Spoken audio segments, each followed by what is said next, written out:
number one quality for success in business, according to the study of the presidents of the Fortune 500, of the Inc. 500 fastest growing companies in America, is unbridled optimism. These people are so positive they should be arrested and held in padded cells. They are so positive about the future of their business that no matter what happens, they just overwhelm every difficulty. It never occurs to them that they will not be successful. They will just be successful in a different way. Now, how do you become an optimist? Well, optimism is like mental fitness. Just like if you want to be physically fit, you work out physically with your body. If you want to be mentally fit, you exercise your mind. So there's 4 things that you can do for the rest of your life to be a really positive person. Number 1 is to think and talk about your goals and how to achieve them. Is when you're thinking and talking about your most important goals, both business and personal, and you're thinking of the actions that you can take to achieve those goals, and you're actually taking those steps, your sense of optimism goes up dramatically. Number 2 is to look for the good in every situation. One of the facts is that you're going to have nothing but problems and difficulties and obstacles all your life. That goes with the nature of being in business. The only question is, how do you respond to them? And the answer is always look for something good. This, by the way, is a discovery made in interviewing thousands of the most successful people, is they make it a habit. Whenever something goes wrong, they say, well, that's good. And then find out something good about it. And there's always something good. No matter how bad the situation is, there's always something good that comes from it. The third way to become an optimist is to seek the valuable lesson in every setback or difficulty. This is the most important, perhaps, of all, is that you can focus on the problem and the loss, or you can focus on the lesson and what you can learn to be better next time. And whichever one you focus on determines whether you're positive or negative. If you are thinking about your goals, you're always positive. If you're looking for the good, you're always positive. If you're looking into your biggest problem today for the lessons you can learn from that problem, you'll always be positive. And the fourth key to optimism is to continue to learn and grow. Continue to learn new things that can help you to achieve your most important goals. And then, of course, take action. But you'll find that leaders are learners. They're constantly learning new things. And whenever you learn something new that can help you, it makes you happy. It makes you positive. It releases endorphins in your brain. If you want to change the results you're getting in the outer world, you have to reprogram your system so it takes you to a different destination. And there's several ways to do it. Let me just give you a couple of ideas. Set a clear goal of where you want to be and what you want to do and what you want to achieve sometime in the future.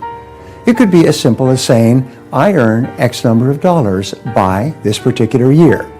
Always start a goal with the word I. Always follow it with an action verb, I earn. Be specific about the amount, not just more money, but the exact amount by this particular date. This is accepted by your subconscious mind as a command, like a command from head office down to the manufacturing floor. Your subconscious mind then accepts that command as an order and goes to work to bring it into your life, and it works 24 hours a day. So everything starts with your making a positive statement about a desired future event, but you always say it in the present tense as though it were already true. You don't say, I will lose this amount of weight. You say, I weigh this number of pounds. Now, another thing that you can do is act as if you already had the goal that you desire. So let us say, for example, you want to be financially independent. You want to be financially successful. How would you behave if you were financially successful? How would you dress? How would you organize your life? How would you treat other people? Sometimes I say, imagine that you are financially independent. You're independently wealthy, and you're only doing your current job as a courtesy to your boss and to keep yourself busy during the day. But basically, you're an extremely wealthy person. You've inherited an enormous amount of money from some source. How would you behave if you were already the wealthy person that you desire to be? Many people don't realize that if you behave like a poor person, there's an old saying that poor folks have poor ways. If you behave like a poor person, you'll always be poor. If you dress like a bum, if you have a messy home or apartment, if your car is dirty with junk in the back seat, that's how poor people live.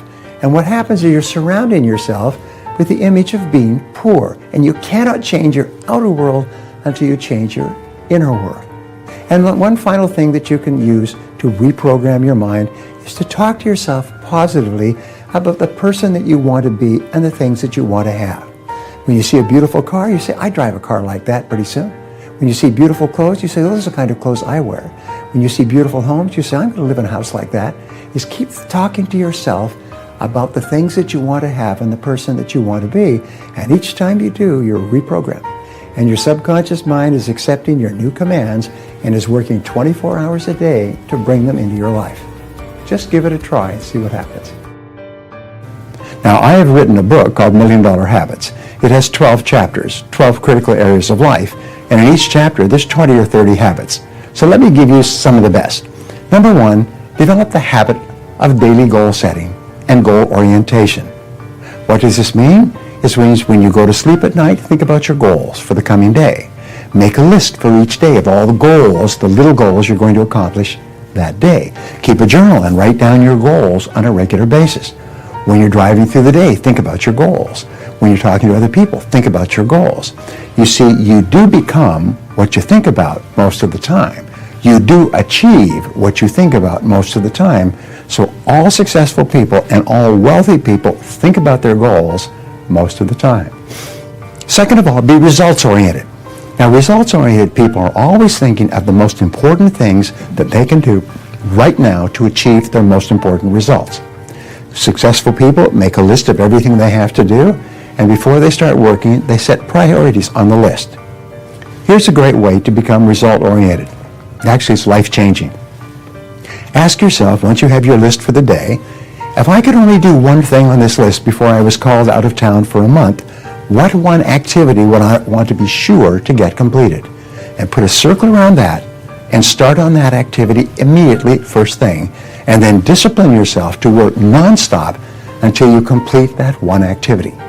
This simple technique has taken people from rags to riches all over the world for at least 100 years. Pick your most important task and start on it immediately, and then discipline yourself to stay with it until it's complete. Another habit that you can establish is to become people-oriented. Recognize that everything that you achieve in life is going to be with the help or support or cooperation of other people. So always think, what is it that other people want and need from me? How can I help other people so they'll want to help me back? If you're in sales, top salespeople think about their customers all the time. They think about who their customers are and what their customers want and how they can help them the most and how they can help them even more today. In their relationships, successful people are very focused on the most important people in their worlds, both personal and in business.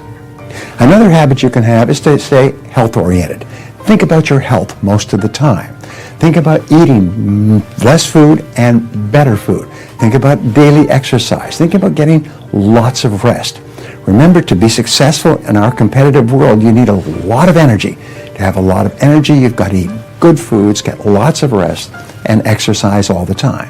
One of the most important habits is that of character and honesty, is always tell the truth no matter what the price.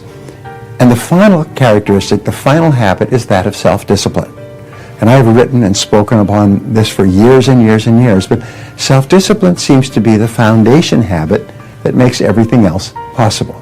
And the best definition of self-discipline is that self-discipline is the ability to make yourself do what you should do, when you should do it, whether you feel like it or not. You see, anybody can do it if they feel like it. It's when you don't feel like it and you do it anyway that you eventually develop the self-discipline that makes everything else possible.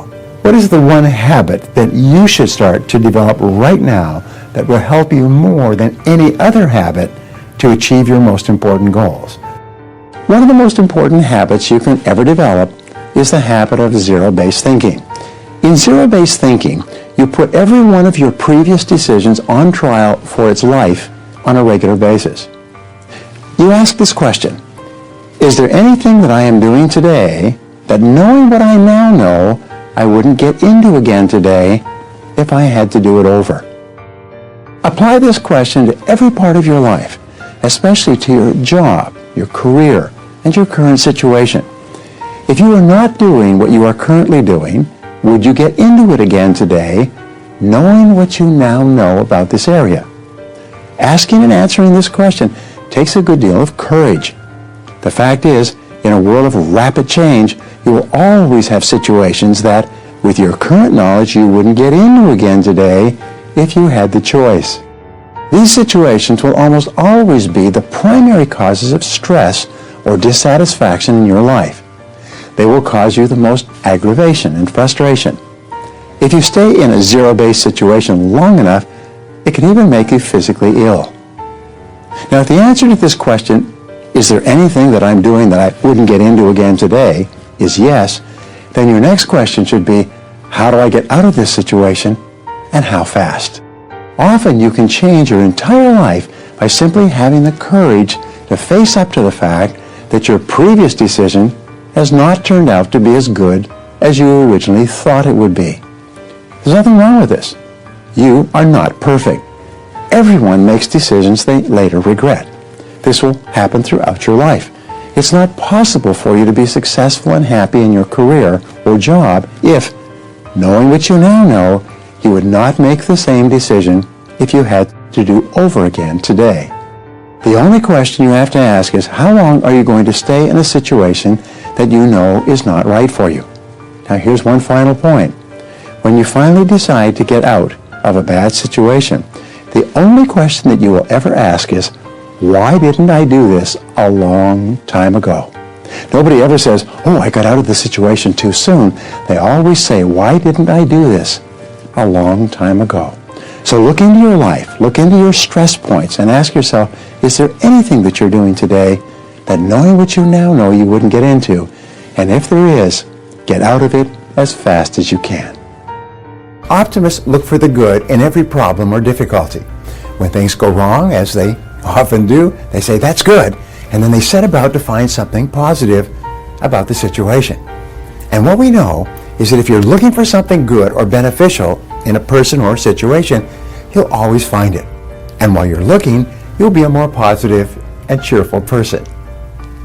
Now, optimists seek the valuable lesson in every setback or reversal. Rather than getting upset and blaming someone else for what has happened, which is what most people do, they take control over their emotions by saying, what can I learn from this experience? So resolve today to develop a positive attitude toward yourself, the people around you, and your life. Happiness is the progressive realization of a worthy goal or ideal. When you actually feel yourself moving progressively toward achieving something that's important to you, you feel happy, and your brain releases endorphins. Now, endorphins are different from dopamines, but endorphins are nature's happy drug. They make you happy. Endorphins make you more creative. They make you calmer. They make you more personable. They make you more focused, and they give you more energy. So people who have high levels of endorphins are very healthy. They sleep well. They're very personable. They're creative all the time. And you can actually develop a positive addiction to endorphins. And the way you do that is you work on things that are moving you toward your goals on a regular basis. And so every day you feel this forward progress, this forward momentum. Human beings are designed so that we're only happy when we feel effective, when we feel that we are accomplishing something, when we feel productive, when we feel valuable. There's one of the challenges we have with welfare in any country that has it, but especially in the U.S., is people can very quickly get addicted to welfare, but by becoming addicted to welfare and free money, they become angry, they develop feelings of inferiority, they become alcoholic, all the joy in life is gone when they're not doing something productive, when they're not contributing. The rule is that your self-esteem and self-confidence are largely determined by the degree to which you feel you are putting more in than you're getting back out. And it's a very simple concept, is you feel that you're actually contributing more than you're getting. If you're at a job and you feel that you're not contributing as much as they're paying you, you feel really angry. It seems to have a deep negative effect on your personality. But when you feel that you're doing a great job, that you're really making a difference or a contribution, you feel wonderful about yourself. And the only way that you can achieve that is by having clear goals and then focus. If you sincerely want to be rich, to achieve all your financial goals, and to retire as a self-made millionaire, one of the smartest things you can do is to develop the habits of thinking and acting that have enabled others to become self-made millionaires. What is so hard about this to understand? Most people are thinking of how little money they have. They worry about being broke. They're worried about lack and poverty. They're worried about the prices of everything, and they're wondering why they're not flourishing financially, because they're thinking about poverty and lack rather than prosperity and abundance. Now, these habits of financial success are learnable, as all habits are, by practice and repetition. In other words, you can program yourself to think like self-made millionaires. And remember, it has to start on the inside before it ever comes true on the outside. Achieving financial success is very difficult, and it does not happen by accident. It happens by very deliberate design and a long period of disciplined persistence in doing the things necessary. Now, at a certain point in life, each person comes to a crossroads with his or her financial goals. One road leads in the direction of earning, saving, and accumulating, while the other road leads in the direction of earning, spending, and getting into debt. And 80% of the population take that road because it's fun and easy. Now, as a fully responsible adult, you must decide which road you're going to take. And no matter what road you've taken up until now, you're free to choose the road that you're going to follow from this day forward. One of the great lines that I teach is that it doesn't matter where you're coming from. All that really matters is where you're going. You can't change the past, but you can totally change the future by taking a different direction today. There's a great story about Mike Todd, a theater director who had invested all of his money in a production and lost it all and was broke. And someone once asked him, "Hey, Mike, how does it feel to be poor?" He said, "I'm not poor." He said, "Poor is a state of mind. I'm just broke, and that is temporary." And within a few months, he was back on top again. He was once more a self-made millionaire because he had the mindset. So self-made millionaires did not gain financial success merely by luck. Luck does not factor into it. In order to become a self-made millionaire, you must set financial goals and work toward achieving financial success every day. And if you do that persistently and consistently, day by day, week by week, month by month, you will achieve all your financial goals. How do you become a great problem solver? And the answer is you focus on the solution rather than the problem.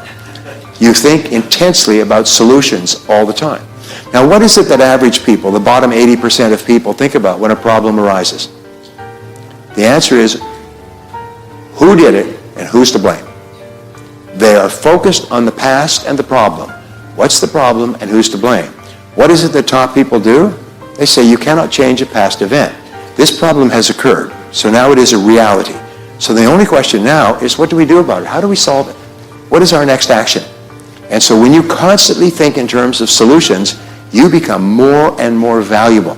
And the more you think in terms of solutions to any problem in your life, the more you come up with solutions, the more creative you become. You become smarter and brighter.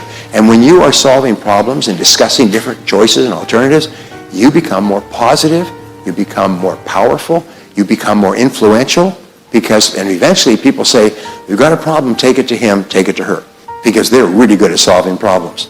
And your mind is in problem-solving mode all the time. It's like it's clicked on and running all the time. And so you start throwing problems in the top of your hopper, and the solutions are coming out all the time. Because you think about solutions, not blame. When you think about blame, it shuts down your brain. When you think about blame, who's to blame for the problem, it shuts down your creativity. It makes you negative, it makes you angry, and it makes you a negative influence on others.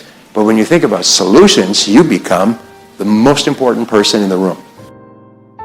Successful people are not those who necessarily make the right decisions all the time, but by hanging in there, they make their decisions right. If they make a mistake, they accept it. They learn as much as possible from it, failing, making mistakes, and carry on. The more you fail and the more mistakes you make, the smarter you become, and the more likely it is that you will eventually achieve your goals. You also need the courage to accept complete responsibility for your life, which means to take ownership for results. You need the courage to refuse to make excuses or to defend yourself. You need the courage to say, over and over again, I am responsible. I am responsible, and refuse to blame anybody else.